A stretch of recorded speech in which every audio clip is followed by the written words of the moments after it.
देवताओं का गर्व दूर करने के लिए तेजः पुंज रूपिणी उमा का प्रादुर्भाव। मुनियों ने कहा, संपूर्ण पदार्थों के पूर्ण ज्ञाता सूत जी, भुवनेश्वरी उमा के जिनसे सरस्वती प्रकट हुई थी, अवतार का पुनः वर्णन कीजिए। वे देवी पर ब्रह्मा मूल प्रकृति ईश्वरी निराकार होती हुई भी साकार तथा नित्यानंदमयी सती कही जाती हैं। सूत जी ने कहा, तपस्वियों मुनियों, आप लोग देवी के उत्तम एवं महान चरित्र को प्रेम पूर्वक सुनो, जिनके जानने मात्र से मनुष्य परम गति को प्राप्त होता है। एक समय देवताओं और दानवों में परस्पर युद्ध हुआ। उनमें महामाया के प्रभाव से देवताओं की जीत हो गई। इससे देवताओं को अपनी शूरवीरता पर बड़ा गर्व हुआ। वे आत्म प्रशंसा करते हुए इस बात का प्रचार करने लगे कि हम लोग धन्य हैं, धन्यवाद के योग हैं, असुर हमारा क्या कर लेंगे। वे हम लोगों का अत्यंत दुस्सह प्रभाव देखकर भयभीत हो भाग चलो कहते हुए पाताल लोक में घुस गए। हमारा बल अद्भुत है, हम में आश्चर्यजनक तेज है। हमारा बल और तेज दैत्य कुल का विनाश करने में समर्थ है। अहो, देवताओं का कैसा सौभाग्य है। इस प्रकार वे जहां तहां डींग हाँकने लगे। तदनंतर उसी समय उनके समक्ष तेज का एक महान पुंज प्रकट हुआ, जो पहले उन्होंने कभी नहीं देखा था। उसे देखकर सब देवता विस्मय से भर गए। वे रुंधे हुए गले से परस्पर पूछने लगे, यह क्या है, यह क्या है। उन्हें यह पता नहीं था कि वह श्यामा भगवती उमा का उत्कृष्ट प्रभाव है, जो देवताओं का अभिमान चूर्ण करने वाला है। उस समय देवराज इंद्र ने देवताओं को आज्ञा दी, तुम लोग जाओ और यथार्थ रूप से परीक्षा करो कि यह कौन है। देवेंद्र के भेजने से वासुदेव औस तेजपुंज के निकट गए। तब उस तेजो राशि ने उन्हें संबोधित करके पूछा, अजी तुम कौन हो। उस महान तेज की इस प्रकार पूछने पर वायु देवता अभिमान पूर्वक बोले, मैं वायु हूँ, संपूर्ण जगत का प्राण हूँ। मुझ सर्वधार परमेश्वर में ही यह स्थावर जंगल रूप सारा जगत ओतप्रोत है।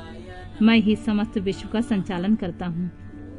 तब उस महातेज ने कहा, वायु, यदि तुम जगत के संचालन में समर्थ हो तो यह तृण रखा हुआ है, इसे अपनी इच्छा के अनुसार चलाओ तो सही।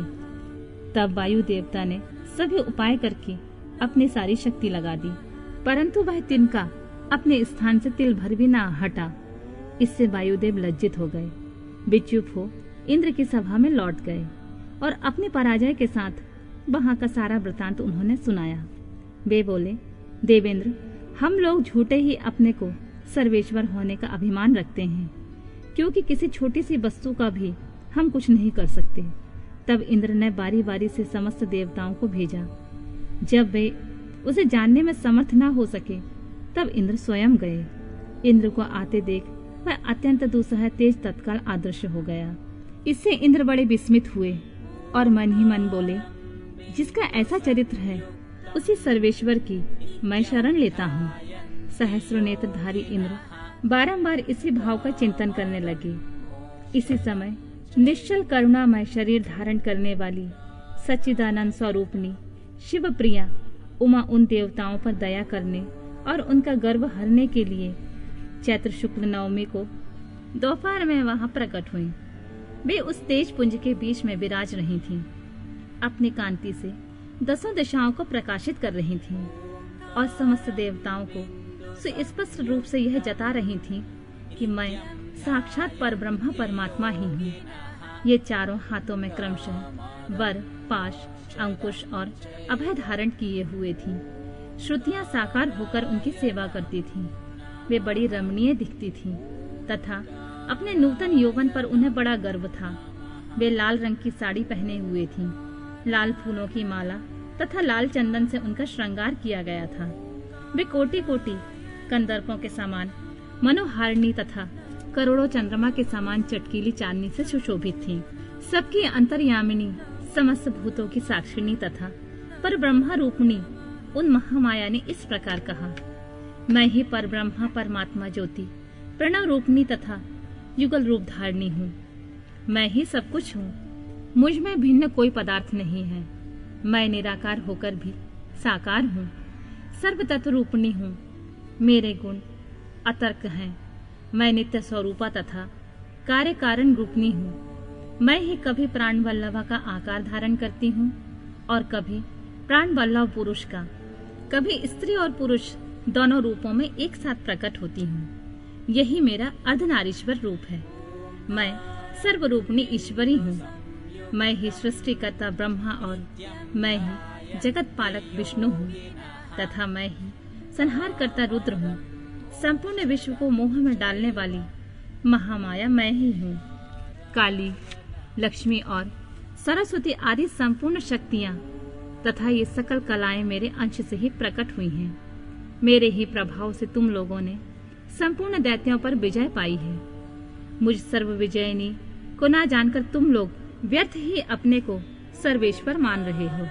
जैसे इंद्रजाल करने वाला सूत्रधार कठपुतली को नचाता है, उसी प्रकार मैं ईश्वर ही समस्त प्राणियों को नचाती हूँ। मेरे भय से हवा चलती है, मेरे भय से ही अग्निदेव सबको जलाते हैं तथा मेरा भय मानकर ही लोकपालगण निरंतर अपने अपने कर्मों में लगे रहते हैं। मैं सर्वथा स्वतंत्र हूँ और अपनी लीला से ही कभी देव समुदाय को विजय बनाती हूँ तथा कभी दैत्यों को।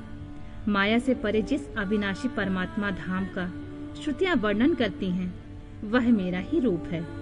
सगुण और निर्गुण ये दोनों प्रकार के मेरे रूप माने गए हैं। इनमें तो प्रथम तो माया युक्त है और दूसरा माया रहित। देवताओं, ऐसा जानकर गर्व छोड़ो और मुझ सनातनी प्रकृति की प्रेम पूर्वक आराधना करो। देवी का यह करुणा युक्त वचन सुनकर देवता भक्ति भाव से मस्तक झुकाकर उन परमेश्वरी की स्तुति करने लगे। जगदेश्वरी, मुझे क्षमा करो। परमेश्वरी, प्रसन्न हो। माते, ऐसी कृपा करो जिससे हमें फिर कभी गर्व ना हो। तब से सब देवता गर्व छोड़कर एकाग्रचित हो पूर्ववत विधि पूर्वक उमा देवी की आराधना करने लगे। ब्राह्मणों, इस प्रकार मैंने तुमसे उमा के प्रादुर्भाव का वर्णन किया है, जिसके श्रवण मात्र से परम पद की प्राप्ति होती है।